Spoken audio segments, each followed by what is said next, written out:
Good morning, students. Today we are going to learn a poem from unit number 2, 2.1, Comparisons, written by Anonymous. Anonymous means the name of the poet is unknown. The poem is a string of opposites. Comparisons are made with opposite pairs having at least one common feature. The poem brings forth the vast diversity in the world around us. Comparison means दोन वस्तूंमध्ये केलेली तुलना. संपूर्ण जगामध्ये आपल्या अवतीभोवती असणाऱ्या अनेक वस्तूंमधील भिन्नता या कवितेमधून कवी एनोनिमस यांनी आपल्यासमोर मांडलेली आहे. Now see the poem. Fast as a spaceship, slow as a snail. In this line, the poet compares the speed between two objects, that is spaceship and a snail. Spaceship म्हणजे अवकाशयान and snail means गोगलगाय. या ओळीमधून कवीनं अवकाशयान आणि गोगलगाय यांच्या वेगाबद्दल तुलना केलेली आहे. Big as a dinosaur, small as a nail. The poet compares the size between two objects, dinosaur and a nail. Dinosaur as a big and a nail as a small. कवीनं dinosaur प्राणी आणि आपल्या हाताचं नख यांच्या आकाराबद्दल तुलना केलेली आहे. Fierce as a tiger, gentle as a lamb. Poet compares the characters temperament between two objects, that is tiger and lamb. Tiger as a aggressive and lamb as a gentle. वाघ हा आक्रमक असतो तर कोकरू हे सौम्य मवाळ असतो. Sour as a lemon, sweet as a jam. Poet compares the taste between two objects, lemon and jam. कवीनं लिंबू आणि जाम या दोन वस्तूंच्या मध्ये चवीची तुलना केलेली आहे. लिंबू हा आंबट असतो तर जाम हे गोड असतो. Dry as the desert, wet as the sea. The poet compares the presence of water, compares between desert and sea. वाळवंटामध्ये पाण्याचं दुर्भिक्ष असतं तर समुद्रामध्ये प्रचंड पाणी असतं. Square as a house, round as a pea. Poet compares the size, shape between two objects, that is a house and pea. घर हे चौकोनी असतं तर वाटाणा हा गोल असतो. Pea means वाटाणा. Cool as a cave, warm as toast. Poet compares two size between Poet compares temperature between two objects, that is cave and toast.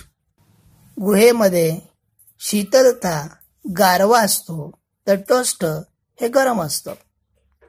केव म्हणजे गुहा. Noisy as a road drill, quiet as a ghost. Poet compares the sound between two objects, that is a road drill and ghost. रस्त्यावर काम सुरू असताना रस्ता उकरण्यासाठी जे यंत्र असतं त्याला रोड ड्रिल म्हणतात आणि ते प्रचंड गोंगाट निर्माण करतं. अँड घोस्ट म्हणजे अतिशय शांत ठिकाण हे अतिशय भयानक असं त्या ठिकाणी शांतता असते. Strong as an ox, weak as kitten. The poet compares the physical power between two objects, ox and kitten. कवी या ओळीमधून बैलाचं सामर्थ्य आणि लहान मांजराच्या पिलाचं अशक्तपणा याची तुलना तो करतोय. Hard as a rock, soft as a mitten. Poet compares the firmness between two objects, that is rock and mitten. Mitten म्हणजे लहान बाळाचे हातमोजे. कवी या ओळीमधून कठीण दगड आणि लहान बाळाचे अतिशय मऊ असणारे हातमोजे, मऊ आणि कठीण याची तुलना या ओळीमधून कवीने केलेली आहे. Dark as a tunnel, light as the moon. The poet compares the brightness between two objects, that is tunnel and moon. बोगद्यामध्ये अंधार असतो आणि चंद्राचा प्रकाश पडतो. बोगदा आणि चंद्र याच्या प्रकाशाची तुलना या ओळीमधून कवीने केलेली आहे. टुनेल म्हणजे बोगदा. Night time, midnight, day time, Noon. The poet compares the peak or zenith between two objects, that is night time and daytime. कवीनं रात्रीचा बहर हा मध्यरात्री असतो, तर दिवसाचा बहर हा दुपारी असतो. रात्र आणि दिवस याची तुलना त्या रात्र आणि दिवसाच्या बहराशी केलेली आहे. Tall as a giant, short as an elf. The poet compares the two objects, height between two objects, that is giant and elf. Giant म्हणजे राक्षस आणि एल्फ म्हणजे परी. परीमधील पुरुष परी त्याला एल्फ असं म्हटलं जातं. या ओळीमधील कवीनं राक्षस आणि परी यांच्या उंचीची तुलना केलेली आहे. Crooked as a mountain path, straight as a shelf. The poet compares the form or counter between two objects, that is mountain path and a shelf. कवीनं या ओळीमधून पर्वतावरील नागमोडी रस्त्याचा आराखडा किंवा शेल्फ म्हणजे जे कपाट असतं त्या कपाटाचा आराखडा याची तुलना केलेली आहे.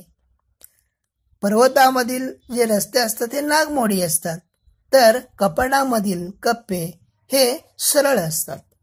The world is full of opposites, so think of some yourself. In conclusion, the poet says that the world around us is full of opposites and encourages the readers to think of some himself or herself. कवितेचा समारोप करताना कवी म्हणतो की आपल्या अवतीभोवती जगामध्ये अनेक प्रकारच्या विविधता आपल्याला आढळतात आणि आपल्याला प्रेरित करतात, वाचकाला प्रेरित करतात की याबद्दल विचार करण्यासाठी. Now see the rhyming pairs.